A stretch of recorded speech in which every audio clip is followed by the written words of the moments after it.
India TV YouTube channel को subscribe करें और बेल आइकन दबाएं। आदरणीय योगी आदित्यनाथ जी, मंच पर आसीन अधिकारीगण, भाइयों और बहनों, एक भावुक क्षण है। सबसे पहले तो मैं संवेदना व्यक्त करना चाहता हूं उन सब शोक संतप्त परिवारों के प्रति जिन्होंने कोरोना के प्रकोप से अपनों को खोया। श्रद्धांजलि देना चाहता हूं सब पत्रकारों, भाइयों और बहनों को जिन्होंने इस कोरोना के काल की वजह से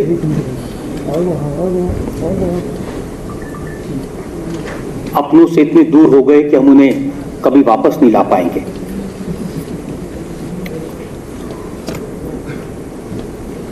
मैं उत्तर प्रदेश के मुख्यमंत्री योगी आदित्यनाथ जी का बहुत आभार व्यक्त करना चाहता हूं कि उन्होंने शोक में डूबे इन परिवार के लोगों की चिंता की, उनके बारे में विचार किया और धन्यवाद देना चाहता हूं कि उन्होंने न्यूज ब्रॉडकास्टर्स एसोसिएशन की तरफ से मुझे इस नेक काम में शिरकत करने का मौका दिया। असल में जीवन में कुछ ऐसे क्षण होते हैं जब शब्द कम पड़ जाते हैं, जब दर्द इतना ज्यादा होता है कि उसे अभिव्यक्त करना संभव नहीं होता। और कोरोना काल के आरंभ से ही ये स्थिति रही।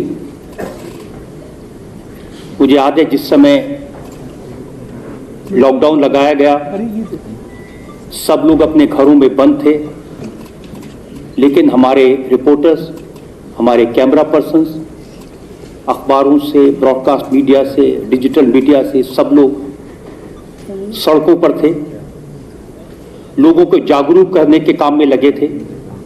वो ऐसा समय था जिसमें लोगों को कोरोना के बारे में ज्यादा जानकारी नहीं थी। लोग जानना चाहते थे घर में बंद क्यों रहना है, मास्क क्यों लगाना है, दूरी क्यों बनाए रखनी है, और लोगों के बीच जाए बगैर यह संभव नहीं था। खतरे का काम था, मुश्किल का काम था, लेकिन पत्रकार मित्रों ने, भाइयों और बहनों ने ये काम बड़ी कर्तव्य निष्ठा के साथ किया। उन्होंने अपने परिवारों की चिंता नहीं की, उन परिवारों की चिंता की जो कोरोना से ग्रस्त हो सकते थे, उनको सावधान करने का, जागरूक करने का काम किया। बस ऐसी स्थिति थी जैसे आग का दरिया है और कूद के जाना है। उस समय डॉक्टर्स को भी कोरोना के बारे में ज्यादा जानकारी नहीं थी, पर्याप्त मात्रा में मास्क नहीं थे, पीपी किट्स नहीं थी। जो पत्रकार बंधु बहनें सड़कों पर थे, लोगों के बीच में थे, उनको प्रोटेक्शन नहीं था। बहुत सारे लोगों के परिवार वाले उन्हें कहते थे, लेकिन उन्होंने अपनी परवाह नहीं की, अपनी जान की परवाह नहीं की। उन्होंने देश की, समाज की परवाह की, अपने कर्तव्य की परवाह की।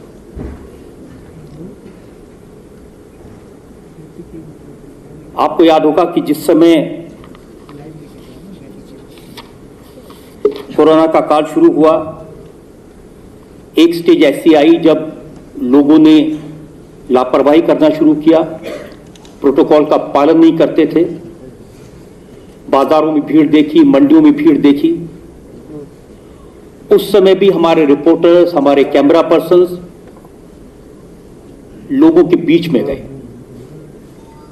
ये बहुत खतरे का काम था, उन्हें भी इंफेक्शन हो सकता था, उनका इंफेक्शन उनके परिवार वालों तक आ सकता था। लेकिन उस समय सबको लगा कि नहीं, लोगों को जगाने के लिए, लोगों को सवाल पूछने के लिए, लोगों को चैलेंज करने के लिए ये काम जरूरी है। कितने सारे ऐसे उदाहरण हैं जब लोगों के बीच जब पत्रकार बंधु गए तो उन्हें कहीं कहीं गालियां सुननी पड़ी, कहीं कहीं पत्थर खाने पड़े। लोग उनसे पूछते थे आप कौन होते हैं हमसे पूछने वाले, आप कौन होते हैं हमें कहने वाले कि भीड़ मत लगाइए। लेकिन पूरे देश में, चाहे वो ब्रॉडकास्ट के जर्नलिस्ट हों, चाहे वो प्रिंट के जर्नलिस्ट हों, चाहे डिजिटल मीडिया के जर्नलिस्ट हों, जिसको जहां मौका मिला उन्होंने सिर्फ रिपोर्टिंग नहीं की, लोगों को समझाने का काम किया, लोगों की बातों का बुरा नहीं माना। और फिर आप जानते हैं कि ऐसी स्टेज आई जब पूरे देश में हाहाकार मचा था।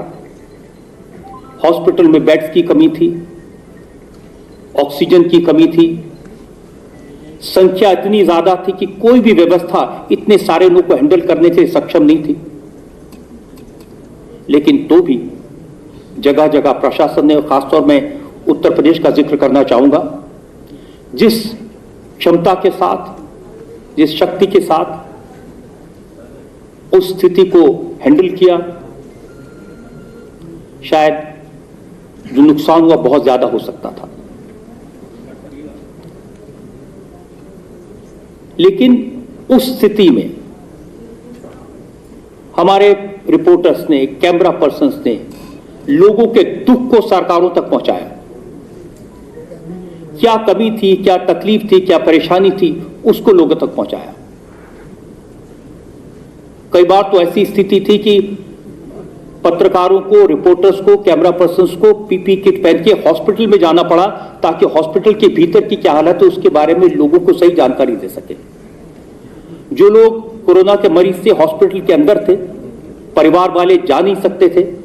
हमने तो हमेशा अपने देश में यह परंपरा देखी कि कोई एक व्यक्ति बीमार होता है तो 4 लोग, मित्र, परिवार वाले उसके पास जाते, लेकिन ये अजीब परिस्थिति थी। तो परिवार वाले हॉस्पिटल के अंदर कैसी हालत है ये जान पाए, उनके परिजनों को ट्रीटमेंट ठीक से मिल रहा है उसके बारे में जान पाए, इसकी जानकारी देने के लिए cameraman, camera persons, reporters hospital के भीतर गए, स्थिति को बयान किया। ये बहुत खतरे का काम था। और फिर आप जानते हैं ऐसी स्थिति आई जब बड़ी संख्या में हमारे पत्रकार भाई और बहन वो संक्रमित हुए, उनके परिवार के लोग संक्रमित हुए। और मैं गर्व से आज कह सकता हूं कि इतना संक्रमण होने के बाद भी, परिवार वाले परेशान होने के बाद भी उन्होंने अपना काम नहीं छोड़ा।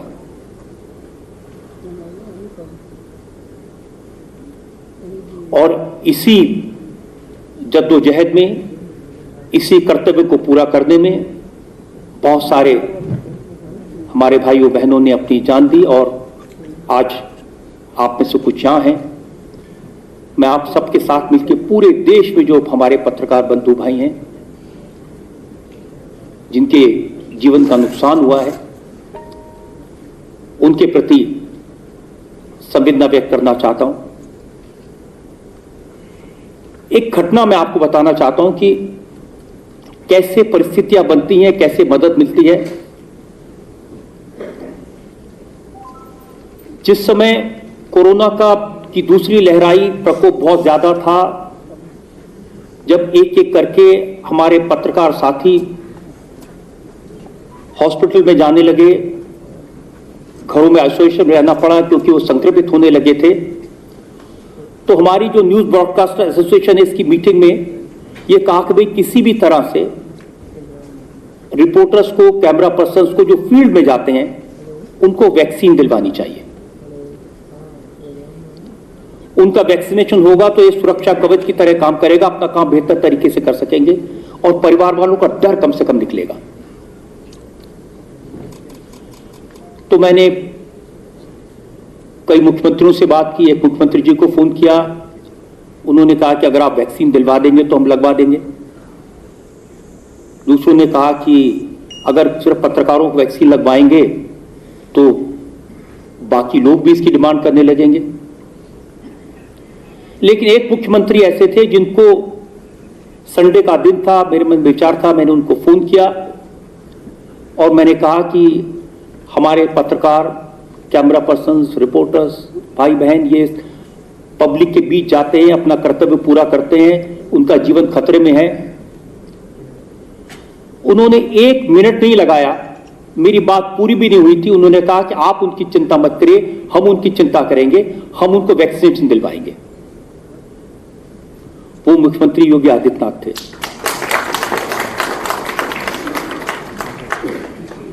उन्होंने खुद पर्सनली इंटरेस्ट लेके नोएडा में पत्रकार बंधुओं के लिए कैंप लगवाया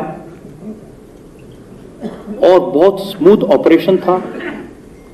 किसी दिन 500, किसी दिन 1000 लोगों को वैक्सीनेशन मिला और करीब 10,000 पत्रकार बंधुओं को, बहनों को और उनके परिवार वालों को वैक्सीनेशन फ्री में मिला।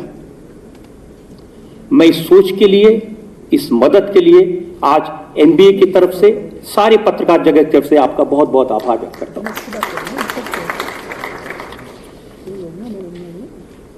इसके बाद एक और समस्या आई, जब हमें यह समाचार मिलने लगे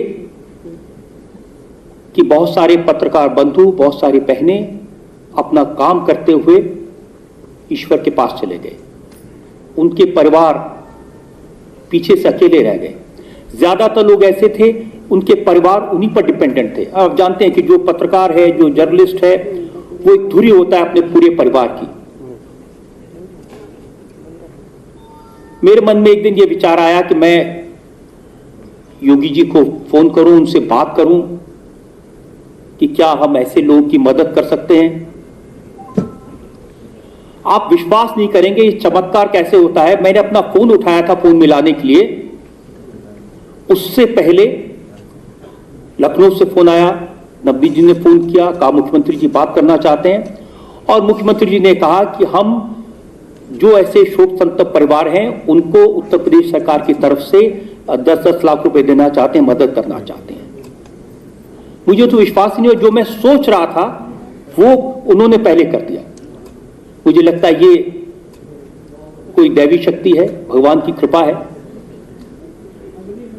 उनके मन में ऐसी भावना उपजी, उन्होंने सब लोगों की मदद करने का फैसला किया। योगी जी, पूरा पत्रकार समाज इसके लिए आपका ऋणी रहेगा। हम आपका बहुत बहुत आभार व्यक्त करते हैं।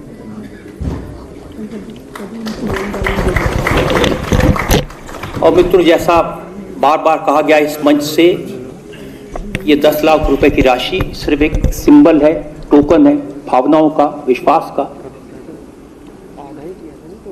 और ये एक सिलसिला शुरू हुआ है, आगे भी जहां भी जैसे भी मदद कर पाएंगे उसका प्रयास हम लगातार करते रहेंगे।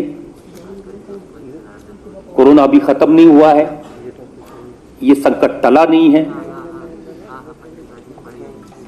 ये लड़ाई अभी जारी है। और उस लड़ाई में हमारे जो पत्रकार बंधु हैं उनका संघर्ष भी लगातार जारी है। मैं सिर्फ इतना कहना चाहता हूं कि सिर्फ हम देश को जगाने का काम करते रहें, अपने इस कर्तव्य में लगे रहें, लोगों को समझाते रहें कि मास्क पहनना क्यों जरूरी है, लोगों को समझाते रहें कि दूरी बनाए रखना क्यों जरूरी है, लोगों को समझाते रहें कि वैक्सीन लगवाना कितना जरूरी है, लोगों को बताएं कि वैक्सीन लगवाना सिर्फ इस संक्रमण से बचने के लिए नहीं है, ये देश को नॉर्मल स्थिति में लाने के लिए जरूरी है, ये देश के विकास के लिए जरूरी है। और मुझे पूरा विश्वास है हमारे इस काम में, हमारे इस संघर्ष में हमें योगी आदित्यनाथ जी का सपोर्ट, उनका आशीर्वाद मिलता रहेगा।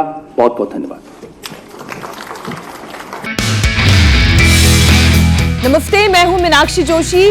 वीडियो और खबरों से अपडेट रहने के लिए India TV YouTube channel subscribe करें, बेल आइकन दबाना ना भूलें। जुड़े रहें इंडिया टीवी के साथ।